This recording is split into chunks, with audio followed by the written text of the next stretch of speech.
Sanggar Cerita mempersembahkan Sabda Pandita Ratu.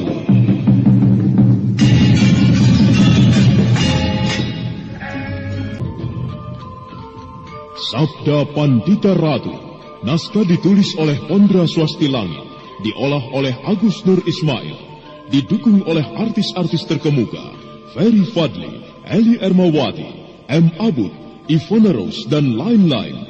Teknik dan montase, Ibing Arifin, dengan sutradara Dian Pertiwi.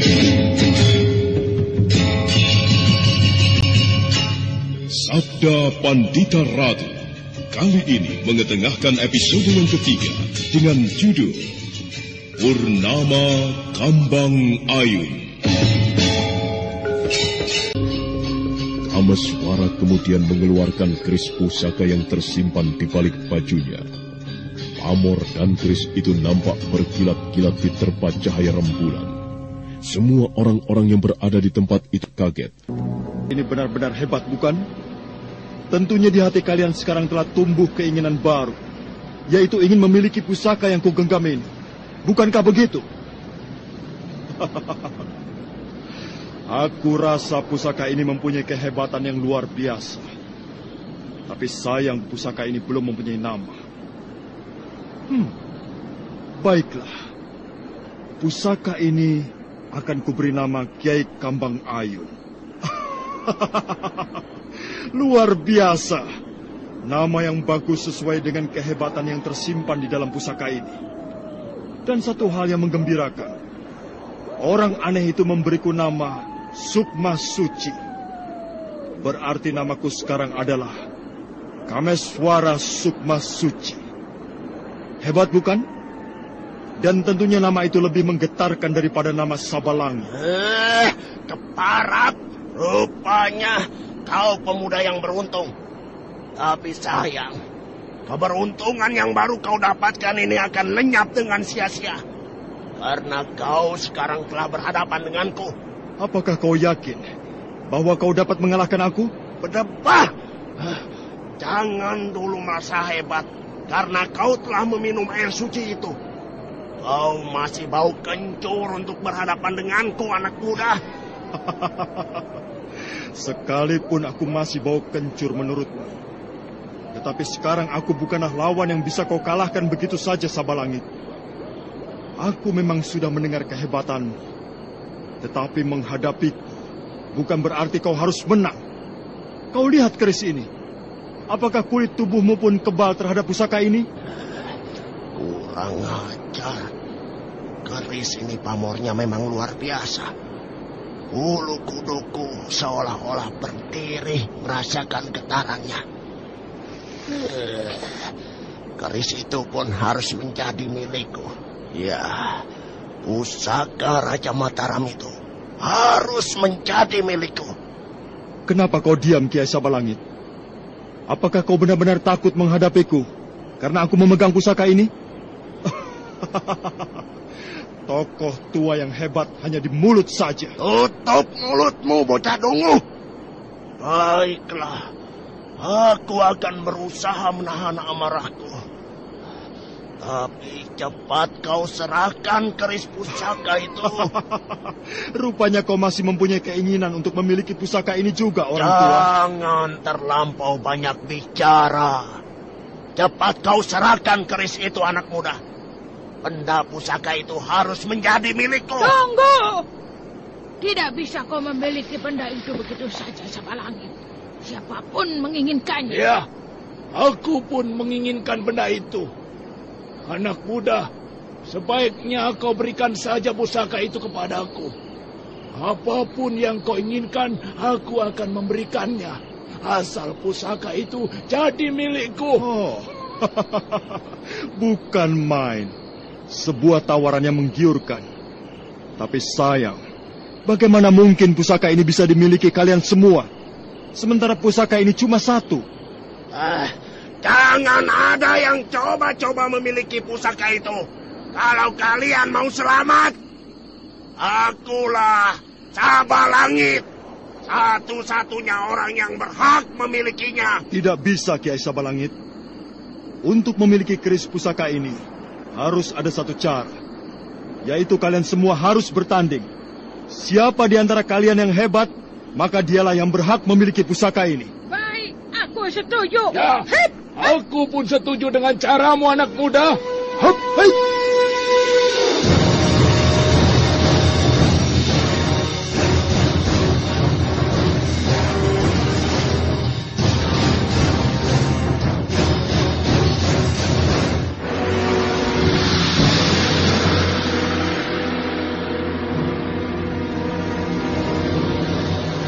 Belum selesai Kameswara menyelesaikan kata-katanya, Nyai Salindris sudah melesat berhadapan dengan Poja Pradata yang berdampingan dengan Tranggana. Sementara Sabalangit hanya diam menunggu. Namun sejauh itu, tak ada seorang pendekar pun yang mau berhadapan dengannya. Begitu juga dengan kuda bandang. Sementara itu, Empu Gandring, Biku Dewa Hastu, Haryo Panumping, Ken Siwi, dan Mahesa Branjangan telah bersiap-siap bersama Ki Ageng Pesanggaran untuk melindungi Kameswara. Rupanya 6 pendekar yang secara diam-diam ingin melindungi Kameswara tak luput dari tatapan kuda bandang.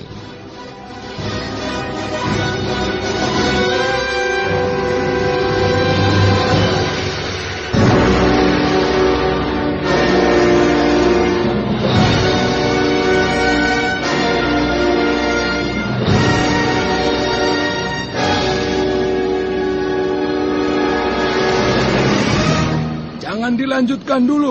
Rasanya darahku sudah tidak bisa ditahan lagi untuk membunuhnya dan meminum darahnya. Lakukanlah, Sabalangit. Kalau kau memang mampu melawanku.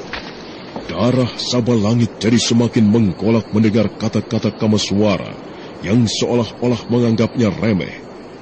Kembali dia mundur ke belakang selangkah untuk mempersiapkan ajiannya. Tapi ketika dia akan bersiap-siap melakukan sesuatu, Ki Ageng Pesanggaran segera melangkah mendekati Kameswara. Sebentar, Sabalangit. Kanigara, apa yang ingin kau lakukan di situ? Apakah kau takut anakmu mengalami nasib yang buruk? Mundurlah, mundur. Sekarang anakmu bukan lagi pemuda yang bodoh. Bukankah kau tahu bahwa dia telah meminum air suci itu? Benar-benar memalukan kelakuanmu ini, Kanigara. Cukup, Kisanak. Kau tidak perlu tertawa dan mengejek ayahku terus. Sebaiknya tunjukkanlah siapa dirimu. Lagi pula apa untungnya menyembunyikan wajahmu di balik kain itu? Aku memang sengaja menyembunyikan wajahku di balik kain ini, anak muda. Kalau aku buka penutup ini, ayahmu pasti akan terkejut. Karena dia sudah tahu siapa aku. Ya, tapi baiklah. Kalau kau memang ingin tahu.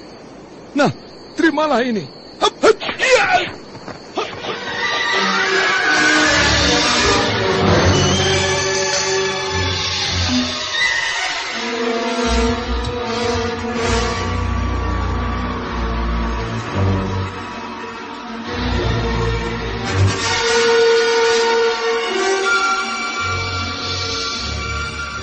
Sekalipun kecepatan pisau itu sangat cepat, tetapi rupanya gerakan Kameswara pun tak kalah cepatnya. Hanya dalam beberapa gerakan saja, pisau itu dapat ditangkap oleh Kameswara.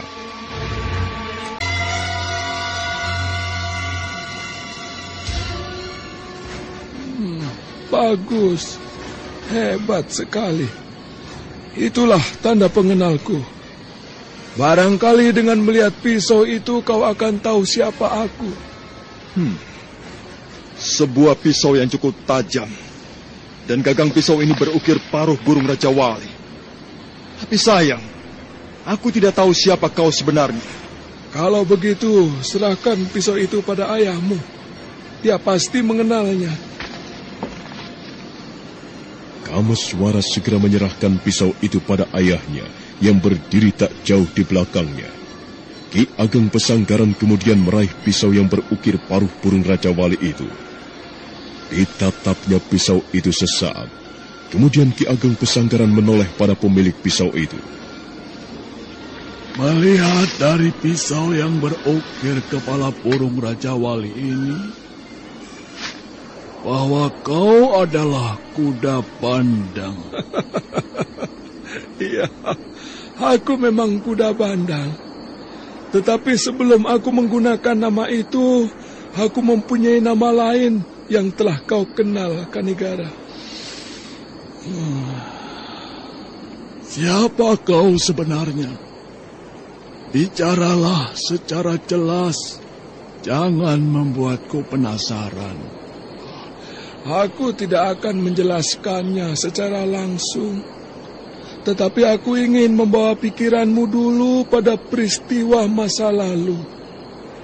Wajahku sekarang telah rusak, Kanigara.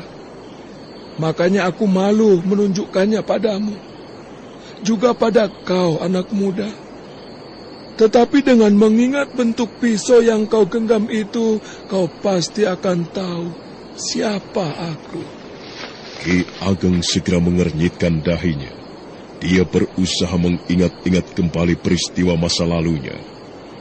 Ditatapnya kembali pisau yang berada dalam genggaman tangannya itu.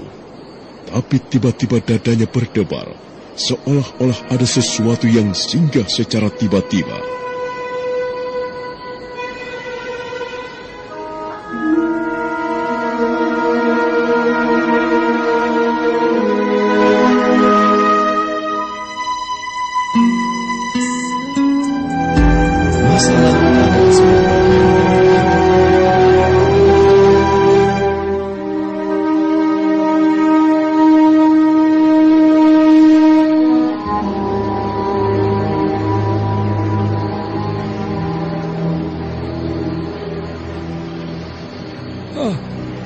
Nampaknya kau mulai teringat sesuatu, Kanigara.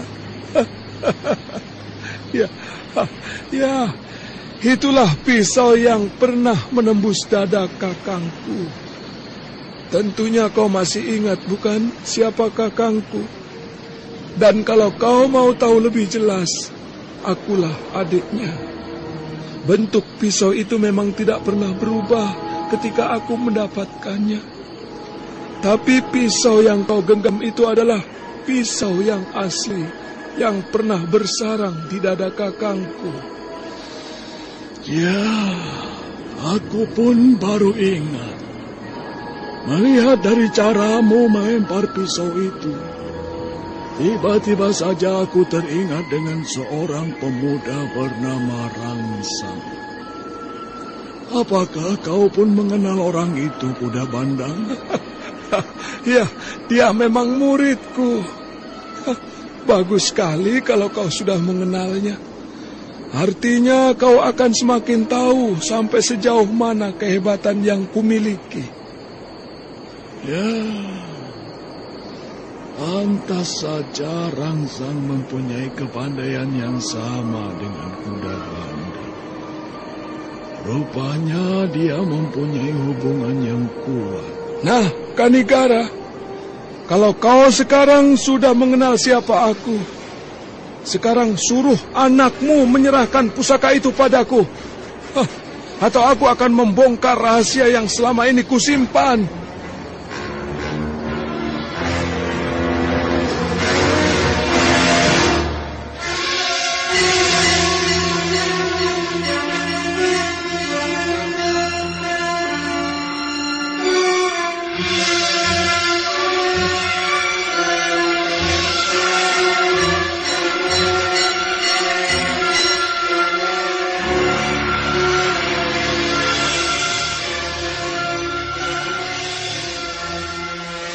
Mendengar ancaman kuda bandang, hati Ki Ageng Pesanggaran jadi berdebar hebat.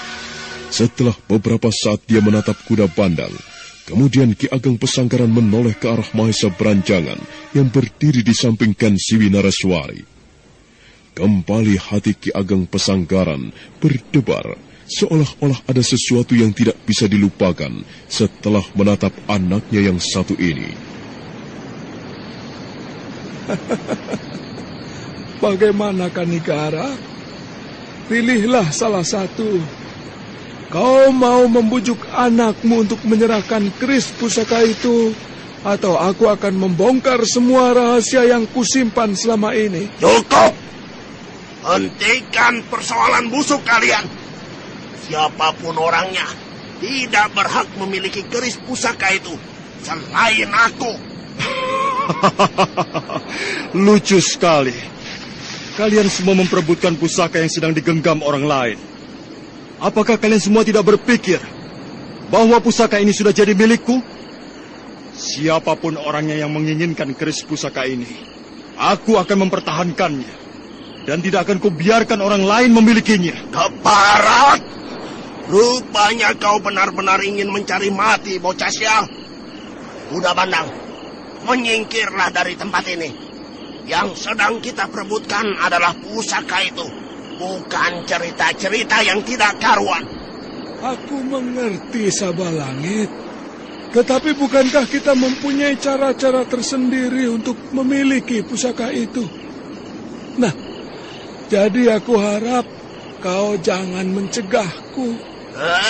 Kurang ajar. Rupanya kau pun ingin mencari perkara denganku, Kuda Bandang. Tenanglah sedikit. Ini bukan saatnya kita berbaku hantam. Yang sedang kita persoalkan adalah masalah keris yang digenggam anak muda itu. Aku harap kau bisa lebih bijaksana memilih waktu yang tepat. Terlalu bertele-tele. Semakin panjang kau bicara, maka semakin membuang-buang waktu. Dan itu lebih memuakan daripada persoalan yang kita hadapi. Tenanglah, dan usahakan untuk sedikit bersikap sabar. Bagaimana Kanigara? Apakah kau sudah memikirkan mana yang terbaik untuk kau lakukan? Atau kau akan tetap berdiam diri seperti itu? Sudahlah, Kuda Bandang. Kau jangan membuat ayahku jadi tegang karena ulahmu yang memuakkan ini. Kau tidak tahu persoalannya, anak muda. Makanya lebih baik kau diam saja. Atau kau serahkan saja pusaka itu padaku. Dengan begitu aku akan diam dan tidak mempersoalkan masalah ayahmu lagi. Ada persoalan apa sebenarnya antara kau dan ayahku? Ya, tanyakan saja pada ayahmu. Barangkali ia akan menjelaskannya padamu.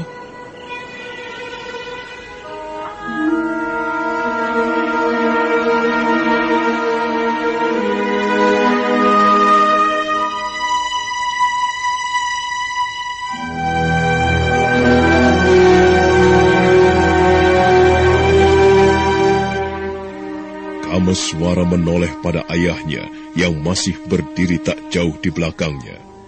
Dia sebenarnya ingin menanyakan apa maksud kata-kata Kuda Bandang. Tetapi karena melihat Ki Ageng Pesanggaran hanya diam saja, Kameswara pun segera mengurungkan niatnya. Rupanya ayahmu lebih memilih diam daripada bicara, Kameswara. Kalau begitu baiklah. Ya, aku akan menceritakannya padamu. Aku harap kau tidak perlu kaget. Tunggu sebentar. Apa sebenarnya yang ingin kau ceritakan, Kuda Bandang? Aku akan menceritakan siapa ayahmu yang sebenarnya. Kalau menurutmu selama ini ayahmu adalah orang yang baik dan bersih dari segala kekotoran, sebenarnya tidak. Ayahmu pun tidak lebih dari seorang penjahat. Hanya bedanya, ia lebih pandai menutupi dirinya dengan kebaikan. Sudahlah, lebih baik kau ceritakan saja apa sebenarnya yang ingin kau ceritakan. Jangan terlalu banyak bicara. Baik.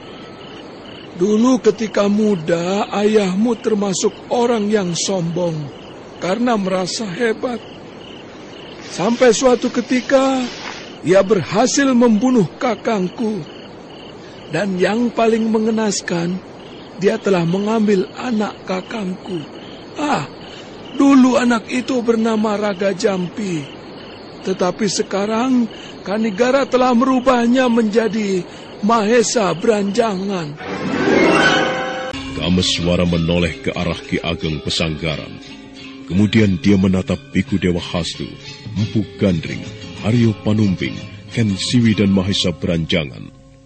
6 orang yang telah dikenalnya ini nampak masih diam terpaku. Terutama Mahesa Beranjangan, dia seakan-akan bingung dengan apa yang harus dilakukannya. Perlahan dia menoleh ke arah ayahnya, Ki Ageng Pesanggaran. Ki Ageng diam, bahkan seolah-olah tak ingin berbicara sepatah kata pun. Sementara itu kuda bandang yang melihat suasana seperti ini nampak tertawa terbahak-bahak, seolah-olah puas dengan apa yang telah dilakukannya.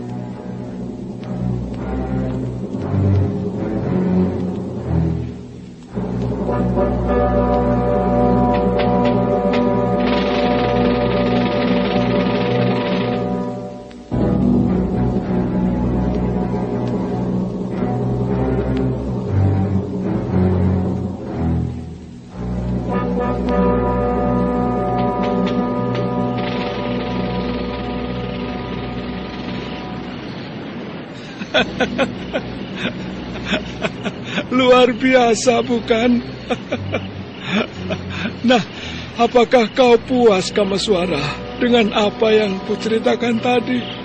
Cukup licik juga kau kuda bandang. Tapi sayang ceritamu tidak lebih hanya sebuah fitnah belaka. Fitnah? Rupanya kau masih juga menutup-nutupi kejahatan ayahmu. Tanyakan saja langsung pada ayahmu. Apakah benar yang kukatakan ini adalah fitnah? Mahesa Beranjangan, kau jangan terpukau dan diam seperti itu. Lakukanlah apa yang seharusnya kau lakukan. Percayalah apa yang kuceritakan tadi. Biar bagaimana, aku adalah pamanmu. Untuk apa aku bercerita dusta? Sayang sekali aku tidak bisa membuka penutup wajahku ini. Aku malu karena wajahku cukup mengerikan. Dan semua ini pun akibat perbuatan ayah angkatmu itu, Beranjangan. Tutup mulutmu, keparat! Kau tidak bisa membakar-bakar hati kakangku. Semua yang kau ceritakan ini tidak ada buktinya. Ya, memang tidak ada buktinya. Tetapi apakah ayahmu pun mempunyai bukti bahwa Mahesa Beranjangan itu adalah anak kandungnya? Percuma kau menyangkal perbuatan masa lalu ayahmu, Kamaswara. Biar bagaimanapun dia mengakuinya bahwa dia memang melakukannya. Ya, sekalipun ayahmu hanya diam seperti itu. Sungguh tidak kusangka. Ternyata kau benar-benar manusia busuk, Kanikara. Tapi aku cukup senang juga mendengar cerita seperti ini. Kameswara, malam ini ayahmu benar-benar mengalami peristiwa yang menyenangkan. Kalau saja ia tahu bahwa malam ini akan menjadi peristiwa yang memalukan, aku rasa mungkin sejak kemarin ia akan mengurungkan niatnya untuk datang ke sini. Nah, bukankah begitu, Kanikara? Cukup! Hentikan ocehanmu itu, bocah Pradata. Jaga mulutmu baik-baik kalau kau ingin bernasib baik. Anak muda, kau masih terlalu tanggung untuk mengertakku. Apapun yang ingin kukatakan, kau tidak perlu mencegahku. Kanikara, seharusnya kau tidak perlu diam seperti itu. Berusahalah untuk bicara, atau barangkali menyangkal cerita itu. Tapi kalau kau mau diam, baiklah. Kalau tadi Kameswara dan yang lainnya telah mendengar cerita tentang masa lalumu, maka sekarang giliranmu mendengarkan cerita tentang anakmu, Kameswara. Keparat! Apalagi yang ingin kau bicarakan, bocah Pradata? Tenang, Kameswara. Tenang. Ayahmu perlu tahu mengenai peristiwa yang kau alami ini. Kanikara, anakmu Kameswara telah terperosok ke masalah yang paling memalukan dan sekaligus menjijikkan. Dia telah melakukan upacara perkawinan dengan seorang gadis yang tidak lain adalah kakaknya. Gadis itu anak dari Tumenggung Murti Wandawa atau Sakya Murti. Aku rasa kau tahu siapa nama gadis itu.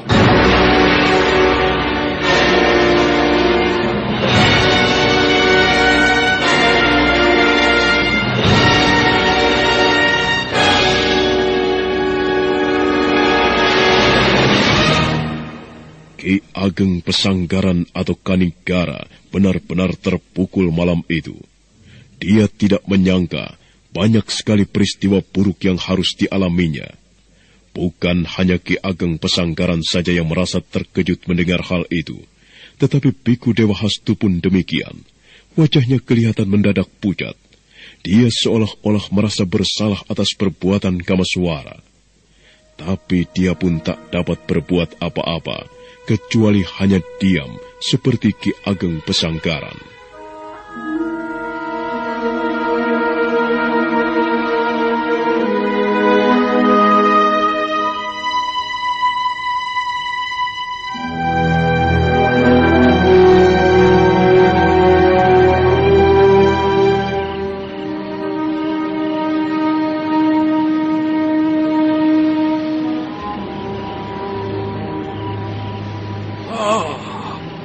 Masih saja diam, Kanigara? Apakah kau pikir aku bicara dusta? Kalau kau tidak percaya, silakan kau tanyakan langsung pada anakmu. Kasihan sekali kau, Kanigara. Ternyata di usia tuamu seperti ini, kau bukan menikmati kesenangan, tetapi justru sebaliknya. Tapi, ya, itulah kenyataan dan sebuah takdir.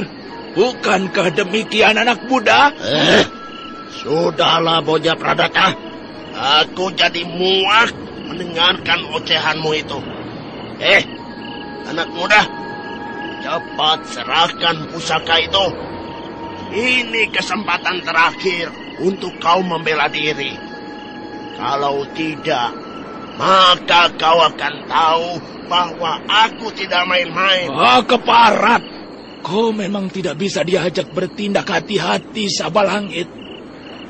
Daripada kau yang menyerang duluan, lebih baik aku. Kameswara, rasakanlah ini.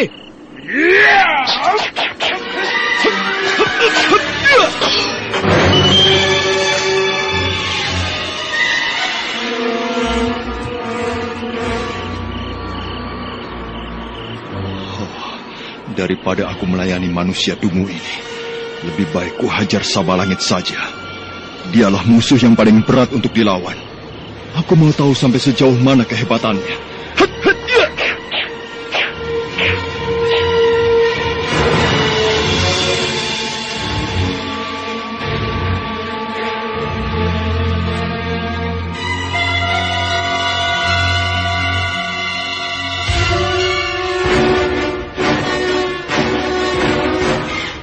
Setelah Kameswara berhasil mengelak dari hantaman pisau-pisau Bocah Pradata, rupanya dia tak menyerang balik, tetapi justru dia malah menyerang Sabalangit.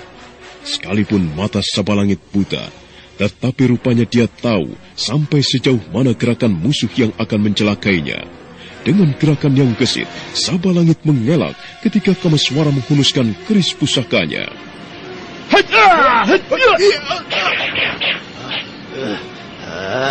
Kurang ajar. Rupanya kau sengaja menyerangku untuk memancing kemarahanku, anak muda. Aku sebenarnya tidak memancing, tapi aku justru ingin mengetahui sampai sejauh mana kehebatan orang yang bernama Sabalangit itu. Apakah benar kehebatan namamu sesuai dengan kemampuan yang dimilikinya? Debah! Rupanya kau masih menganggap enteng Sabalangit. Baiklah. Kalau kau memang ingin membuktikan kehebatanku, nah, rasakanlah ini.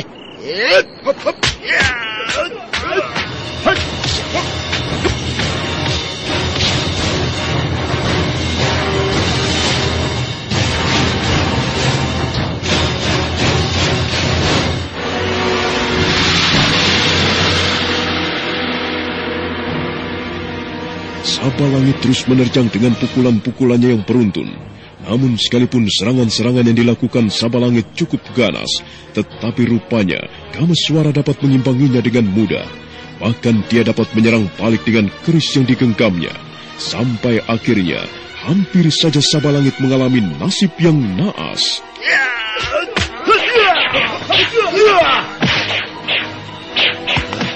Bangsat! Hampir saja dadaku menjadi sasaran keris pusaka itu. Kurang ajar. Rupanya bocah ini sangat luar biasa sekali. Apakah kehebatannya ini akibat air suci yang diminumnya? Bagaimana, Kiai?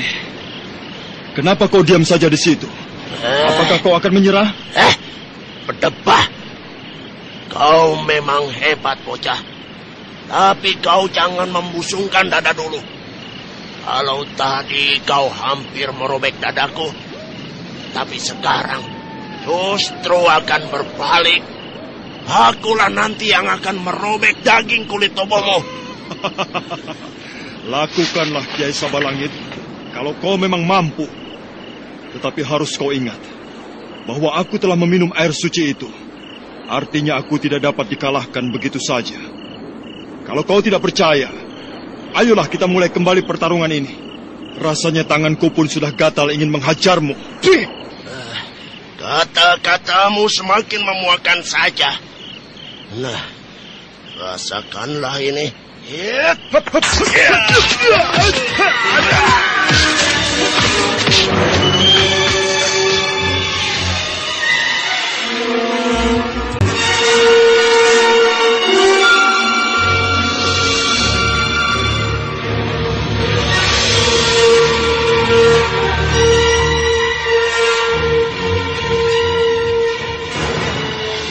Kembali Sabalangit menyerang dengan ganas, tetapi Kameswara pun tak kalah gesitnya. Dia berkelit ke sana kemari, menghindari pukulan tokoh tua yang buta itu. Setelah perkelahian itu berlangsung beberapa saat, dan tak ada yang dapat dilukai salah seorang pun, tiba-tiba saja Sabalangit melompat mundur sambil berdiri dengan gagahnya.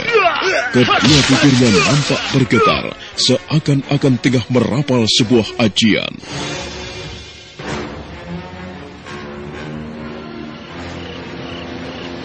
Kameswara, tataplah mataku. Ayo, tataplah Kameswara. Setelah itu, mendekatlah kemari. Kameswara, lakukanlah apa yang kukatakan ini. Ayo, langkahlah kemari.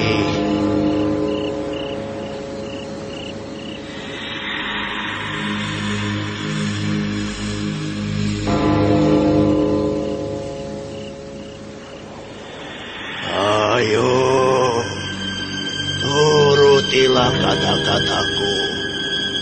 Kenapa kau ragu? Ayo, teruslah melangkah kemari dan serahkan keris pusaka yang kau genggam itu. Perlahan-lahan Kameswara melangkah sambil menatap mata Sabalangit yang buta itu. Dia seakan-akan telah terpengaruh oleh kekuatan mata tokoh tua itu.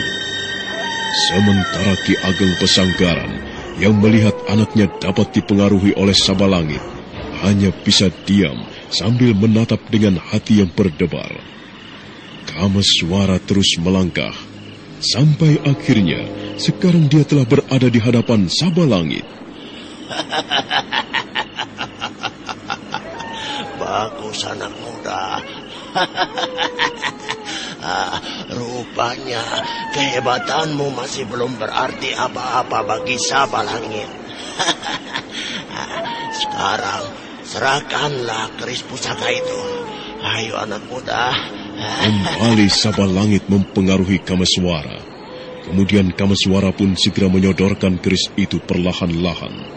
Tapi ketika keris pusaka yang digenggamnya itu telah berada di hadapan Sabalangit, di luar dugaan, tiba-tiba saja Kameswara menusukkan keris itu dengan cepat.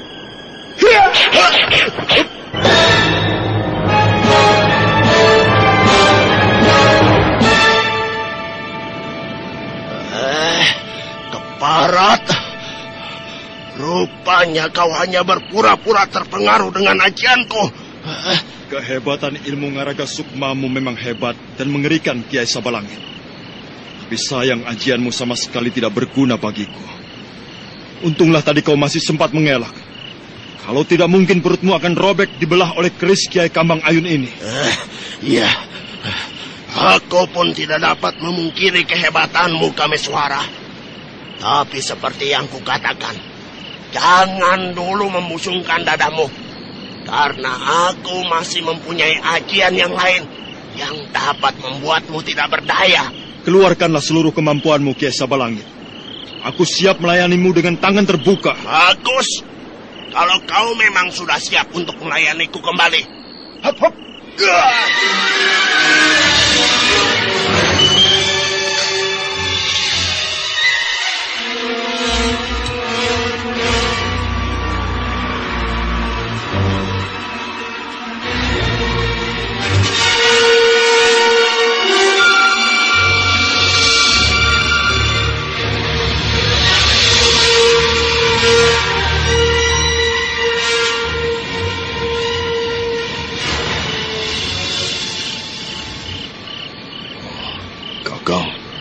Kenapa kau masih diam saja melihat anakmu dalam bahaya? Sudahlah. Kau tidak perlu cemas. Aku yakin Kameswara dapat melayani Sabalangit. Kau lihat saja nanti. Tapi, bagaimana kalau Kameswara tidak sanggup? Bukankah ini artinya sama saja membiarkan dia terbunuh dengan sia-sia? Aku sebenarnya ingin menolong Kameswara. Tapi karena aku telah dituduh berbuat curang, rasanya lebih baik aku diam saja. Dan aku yakin Kameswara dapat mengimbangi permainan Sabalangit. Apalagi ia telah meminum air suci itu. Dewata Agung, kenapa hal ini harus terjadi pada anakku? Aku tidak mengerti. Apakah ini yang dinamakan karma? Kalau memang ini karma, lantas karma siapa? Padahal selama ini aku tidak pernah berbuat dosa besar. Dewata Agung. Kang, kenapa diam saja? Kalau memang Kakang tidak ingin menolong Kameswara, biarlah aku yang akan menolongnya. Tunggu. Aku tidak ingin kau turun tangan membela Kameswara. Padahal anak itu belum terlihat kalah. Sebaiknya kita bersiap-siap saja. Tunggu saat yang tepat untuk membantu dia. Akhirnya Biku Dewa Hastu diam saja setelah dicegah beberapa kali oleh Ki Ageng Pesanggaran. Dia hanya bisa menarik nafas sambil menatap perkelahian yang menegangkan itu. Sabalangit memang bukan lawan yang enteng, apalagi ia lebih dikenal sebagai pendekar yang mempunyai olah kanuragan langka. Semua para pendekar yang masih berada di tempat itu nampak menatap perkelahian itu dengan wajah yang tegang. Terkadang sesekali terdengar desahan yang kaget.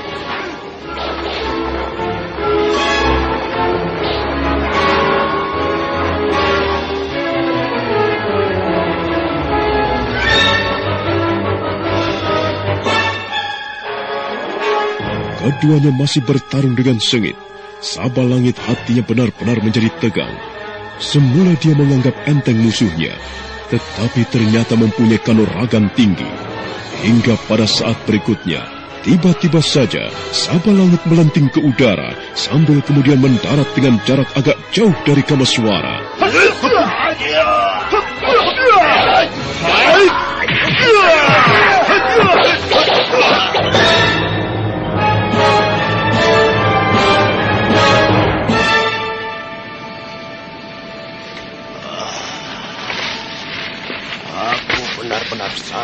Padamu anak muda. Semula kukira kau tidak bisa mengimbangi permainanku. Ternyata dugaanku salah. Dan ternyata kau bisa mengimbanginya. Bahkan hampir membuatku kewalahan. Lalu bagaimana sekarang? Apakah kau akan segera menyingkir dari tempat ini? Atau kau tetap akan melanjutkan perkelahian ini? Kesombonganmu semakin menjadi-jadi saja, bocah. Kau pikir aku akan mudah pergi begitu saja? Tidak. Sebelum pusaka itu dan darahmu kuhisap, aku tidak akan meninggalkan tempat ini. Seandainya kau tidak mampu membunuhku atau menjatuhkan aku, apa yang akan kau lakukan? Berdebat sombong. Jangan dulu merasa hebat. Sabalangit bukanlah pendekar kelas teri. Siapapun orangnya, jika berhadapan dengan Sabalangit, maka dia tidak akan pernah pergi dengan selamat. Nah, lebih baik bersiap-siaplah untuk menerima ajianku yang lain.